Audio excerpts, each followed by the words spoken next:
Quelle est la carte graphique Nvidia qui te convient? Aujourd'hui, on passe en revue 5 modèles récents, de l'entrée de gamme au très haut de gamme. Reste bien jusqu'à la fin pour découvrir celle qui correspond parfaitement à ta configuration.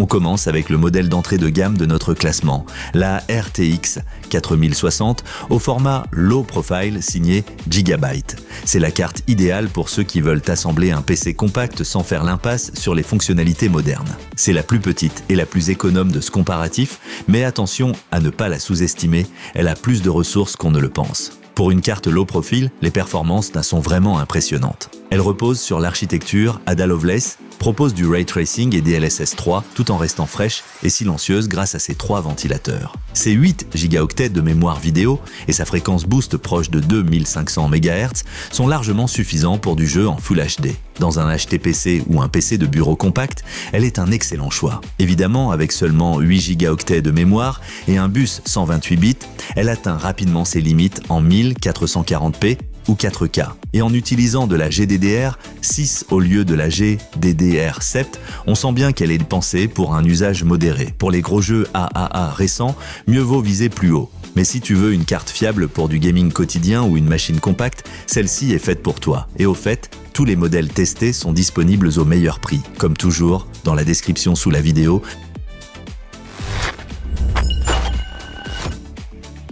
En 4e position, on retrouve la RTX 5060 d'Asus. Elle se positionne clairement comme la remplaçante de la 4060 avec plus de puissance, une architecture plus moderne et une bande passante mémoire bien supérieure. C'est une vraie montée en gamme pour jouer en 1080p avec des paramètres élevés. C'est l'une des premières cartes équipées de mémoire GDDR7 avec une bande passante de 448 Go par seconde, bien au-dessus de la 4060. Les cœurs sont plus costauds, la fréquence boost atteint presque les 2600 MHz.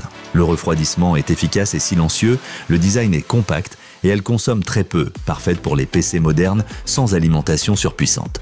Mais ici aussi, les 8 gigaoctets restent une limite, surtout dans des jeux récents comme Hogwarts Legacy ou Starfield. En 1440p, ça peut passer, mais il faudra parfois baisser un peu les textures pour ne pas saturer la mémoire. En revanche, si tu veux une carte fluide en 1080p avec toutes les technologies modernes comme Ray Tracing, DLSS 4 et PCIe 5, c'est un excellent choix. Et si tu aimes ce type de test, pense à liker cette vidéo et t'abonner à la chaîne pour ne rien rater.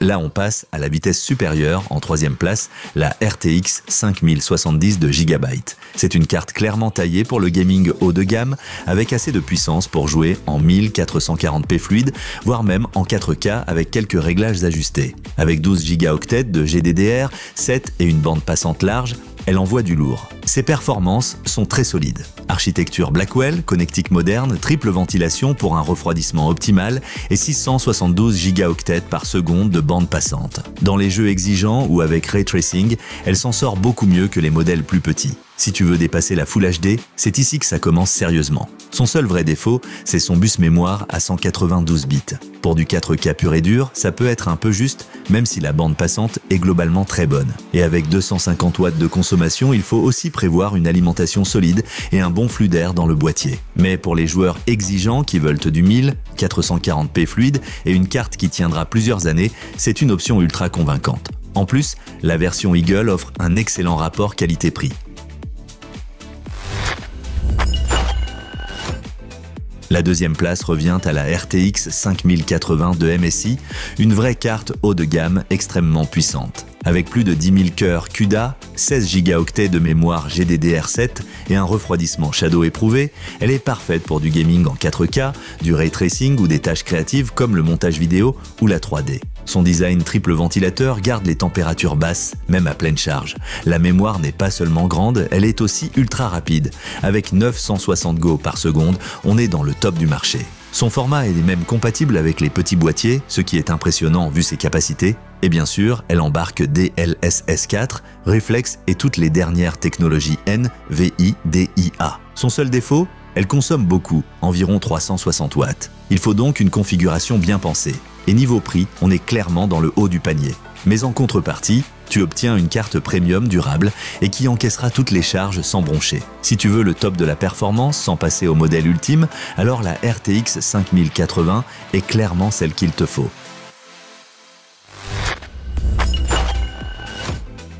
Et voici la reine des cartes graphiques, la RTX 5090 de PNI. Il n'y a pas plus puissant aujourd'hui, 32 Go de GDDR, 7 bus mémoire, 512 bits, presque 1800 Go par seconde de bande passante. Ce n'est pas juste une carte graphique, c'est une bête. Que tu joues en 4K avec Ray Tracing, que tu fasses de la création vidéo en 8K, de l'IA ou des simulations lourdes. Elle encaisse tout sans flancher. Elle exploite toute la bande passante PCIe 5 à le plus haut nombre de cœurs CUDA du marché et reste stable grâce à un triple système de ventilation. Mais attention, avec 600 watts de TDP, il faut une alimentation musclée. Oui, elle est chère, elle est grande, elle consomme beaucoup, mais c'est le prix à payer pour une puissance sans compromis. Ce n'est pas une carte pour tout le monde, mais si tu veux ce qu'il se fait de mieux, tu sais où chercher. Si tu as des besoins extrêmes ou que tu veux tout simplement construire le PC le plus puissant possible, alors c'est cette carte qu'il te faut. Point final.